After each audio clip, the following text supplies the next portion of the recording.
Hello students, आज हम BSc part second के paper second animal physiology and biochemistry में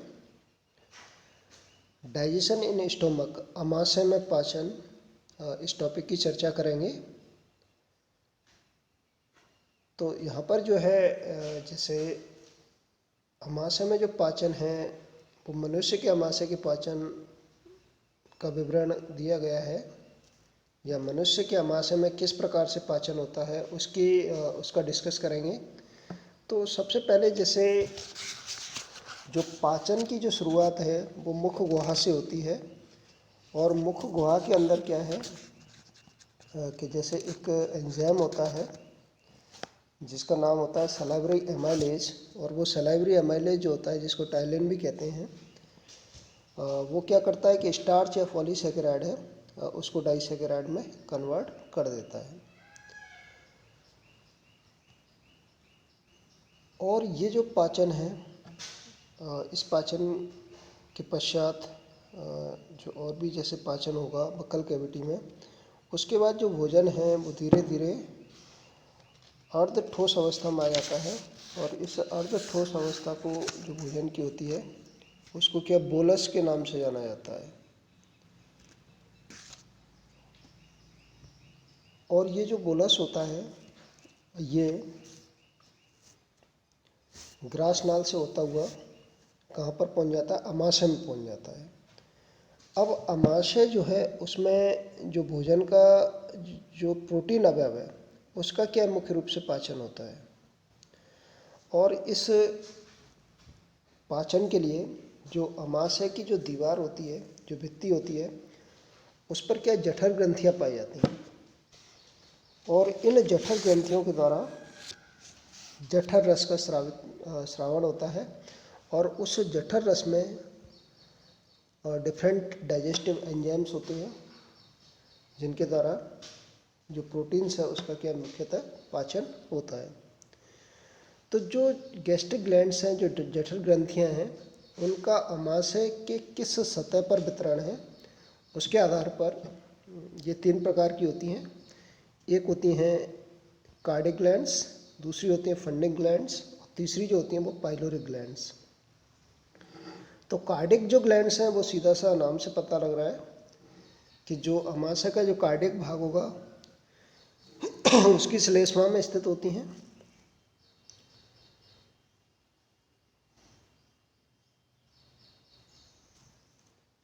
और इनके द्वारा क्या है मुख्य रूप से श्लेष्मा का श्रावण किया जाता है।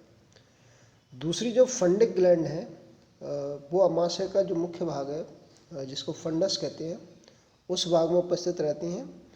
और इसमें दो प्रकार की कोशिकाएं होती हैं, जिसमें एक होती हैं मुख्य कोशिकाएं या केंद्रीय कोशिकाएं या जाइमोजन कोशिकाएं। इनके द्वारा जो है पेप्सिन, रेनिन और जो गैस्ट्रिक लाइपेज है उसका श्रावण किया जाता है। और जो दूसरी कोशिकाएं होती हैं जिनको बोला जाता है पैराइटल या ऑक्जेंटिक सेल्स, उनके द्वारा जो है हाइड्रोक्लोरिक जो अम्ल है HCl उसका श्रावण किया जाता है, जो कि भोजन को क्या एसिडिक मीडियम प्रोवाइड कराता है।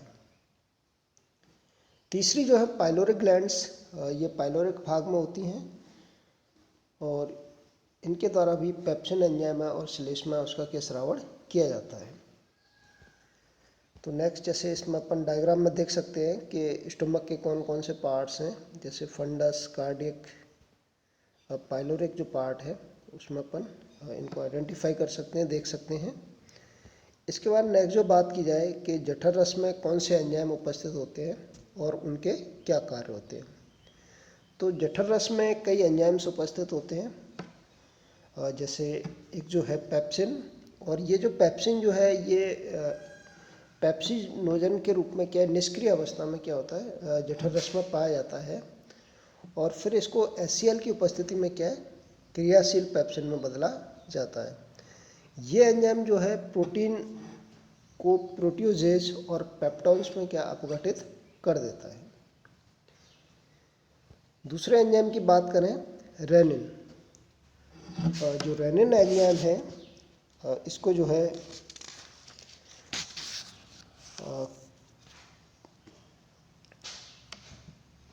इस एंजाइम को कीमोसिन या रेनेट के नाम से भी जाना जाता है। और ये मुख्य रूप से क्या है, दुग्ध में एक प्रोटीन होती है, उस प्रोटीन पर क्या क्या कार्य करता है, जिसको कैसिनोजन कहते हैं।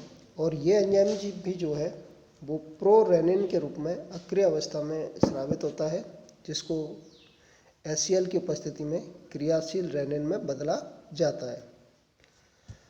रेनिन जो है वो कैल्शियम की उपस्थिति में दुग्ध में जो घुलनशील प्रोटीन है उसको स्कंदित कर देता है। जो प्रोटीन होती है दुग्ध के अंदर, जिसको कैसिनोजन कहते हैं, जो कि घुलनशील प्रोटीन होती है, उसको क्या है, स्कंदित करता है और उसको ठोस कैल्शियम पैराकेसिनेट में बदल देता है, जिसको साधारणतः दही कहते हैं। तो ये कार्डिंग एंजाइम के नाम से भी जाना जाता है, दही जमाने वाले एंजाइम के नाम से भी। और ये जो शिशु होते हैं, बच्चे, जो छोटे बच्चे होते हैं, उनमें सक्रिय होता है। वयस्क अवस्था तक जाते जाते ये क्या ख़त्म हो जाता है। जैसे आपने देखा होगा, छोटा बच्चा है और उसको थोड़ा उल्टा लेटा दो या उसका पेट थोड़ा दबा दो तो उसके मुंह से क्या दही जैसा निकलता है। तो ये जो है, जो एंजाइम है वो शिशुओं में, जो इन्फेंट्स हैं, उनमें सक्रिय होता है। जो कैल्शियम पैराकेसिनेट बनता है उसको बाद में पेप्सिन जो है उस पर क्रिया करता है और उसको फिर प्रोटीजेज में क्या कर देता है, जो पेप्सिन है वो अपघटित कर देता है। इसके बाद नेक्स्ट जो बात करें, गैस्ट्रिक लाइपेज, जठरीय लाइपेज। ये एंजाइम जो है वसा का अपघटन करता है, परंतु आमाशय में वसा का जो अपघटन है वो बहुत कम मात्रा में होता है, नेग्लिजिबल होता है, नगण्य होता है। इसलिए यहाँ जो है वसा का ज़्यादा महत्वपूर्ण नहीं होता है। वसा का जो मुख्यतः पाचन होता है वो क्षारीय माध्यम में छोटी आंत्र में किया जाता है, जबकि आमाशय में जो वसा का पाचन हो रहा है वो किस माध्यम में हो रहा है, अम्लीय माध्यम में। तो इसलिए क्या है कि अम्लीय माध्यम में आमाशय के अंदर वसा का जो पाचन है वो काफ़ी कम होता है, एक तरह से नेग्लिजिबल ही होता है, नगण्य होता है। मुख्य रूप से जो वसा का पाचन होगा वो क्षारीय माध्यम में छोटी आंत्र में होगा। तो वहाँ पर इसको अपन देखेंगे कि वसा का पाचन किस प्रकार से होता है छोटी आंत्र में। तो नेक्स्ट जो वीडियो है उसमें इसके बारे में चर्चा करेंगे। नेक्स्ट जो है जठरीय श्लेष्मा। गैस्ट्रिक म्यूकोसा जो है, जैसे जो आंतरिक सतह है आमाशय की, उस पर ये पाई जाती है और ये ग्लाइकोप्रोटीन की बनी होती है, जो कि भोजन को नम और लसलसा बनाए रखती है, जिससे जो डाइजेस्टिव एंजाइम्स हैं उस पर अच्छी तरह से क्या कार्य कर सके। इसके साथ साथ जो जठर रस का जो अम्लीय प्रभाव है उसको भी ये कम करती है। और जठर रस में जो HCl है उसके कारण आमाशय की सतह को नुकसान न हो, उससे प्रभावित न हो, उसको भी ये मतलब जो आमाशय की जो भित्ति है उसको ये सुरक्षा प्रदान करती है, किससे, HCl के प्रभाव से। इसके बाद नेक्स्ट बात करें इंट्रिंसिक कारक, आंतरिक कारक, या इनको कैस्टल फैक्टर भी कहा जाता है, कैस्टल कारक भी कहा जाता है। तो ये भोजन में उपस्थित जो विटामिन B12 है, एक तो उसके अवशोषण में सहायक होते हैं, और दूसरा जो है, जो रेड बोन मैरो है, लाल अस्थि मज्जा है, उससे RBC के निर्माण एवं परिपक्वन में सहायक होते हैं। कौन से, इंट्रिंसिक फैक्टर, जिनको कैस्टल फैक्टर या कैस्टल कारक भी कहा जाता है। तो ये जठर रस में उपस्थित एंजाइम और उनके कार्य की अपन ने चर्चा की है।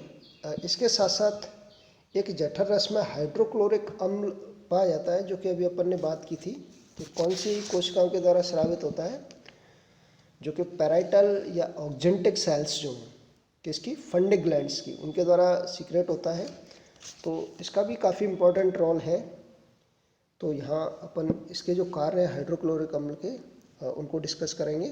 तो हाइड्रोक्लोरिक अम्ल के जो कार्य हैं उसमें जैसे मुख्य रूप से, जैसे भोजन के साथ कोई हार्मफुल पैथोजेंस है, रोगाणु है, बैक्टीरिया है, या अन्य कुछ ऐसे हार्मफुल पैथोजेंस हो सकते हैं, जो अगर मान लो भोजन के साथ आए हैं तो उनको ये HCl जो है, हाइड्रोक्लोरिक अम्ल जो है, वो क्या कर देगा, नष्ट कर देगा।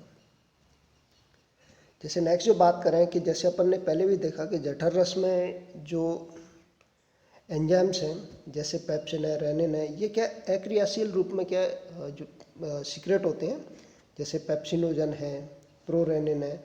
तो जो अक्रियाशील एंजाइम्स हैं उनको क्रियाशील जो एंजाइम्स हैं उसमें बदलने का जो कार्य है वो किसके द्वारा किया जाता है? हाइड्रोक्लोरिक अम्ल के द्वारा किया जाता है। नेक्स्ट जो फंक्शन की बात करें कि जो हाइड्रोक्लोरिक अम्ल है ये भोजन के पाचन के लिए अम्लीय माध्यम, और ये लगभग pH 1 से लेकर के 1.5 प्रदान करता है, जिससे क्या है कि भोजन का जो पाचन है वो अम्लीय माध्यम में हो सके। इसके साथ साथ जो पाइलोरिक जो पार्ट होता है वहाँ पर एक पाइलोरिक छिद्र होता है, और उस पाइलोरिक छिद्र को बंद होने एवं खुलने की क्रिया को हाइड्रोक्लोरिक अम्ल के द्वारा नियंत्रित किया जाता है। तो इस प्रकार से इस वीडियो में जैसे अपन ने कि अमाशय में पाचन भोजन के कौन से अवयव का होता है, तो ये मुख्य रूप से कौन से अवयव का होता है? प्रोटीन अवयव का। दूसरा जो है जैसे पाचन जो है वो किसके द्वारा मुख्य रूप से जठर रस के अंदर जो जठर रस में जो एंजाइम उपस्थित होते हैं उनके द्वारा पाचन किया जाता है। ठीक है, तो जठर रस में एक तो पाचक एंजाइम्स होते हैं, डाइजेस्टिव एंजाइम्स होते हैं, इसके साथ साथ हाइड्रोक्लोरिक अम्ल होता है। तो हाइड्रोक्लोरिक अम्ल के भी फंक्शंस हैं। तो इस वीडियो में अपन ने जो डाइजेस्टिव एंजाइम्स हैं गैस्ट्रिक जूस के उनको तथा हाइड्रोक्लोरिक अम्ल है उसके फंक्शंस को डिस्कस किया है। तो ये आपको समझ में आ जानी चाहिए, काफ़ी इजी है और ये पूरा कंप्लीट क्वेश्चन इस पर बन सकता है। तो इसको आप ढंग से तैयार कर लें और कंटिन्यू वीडियो देखते रहें। थैंक्स।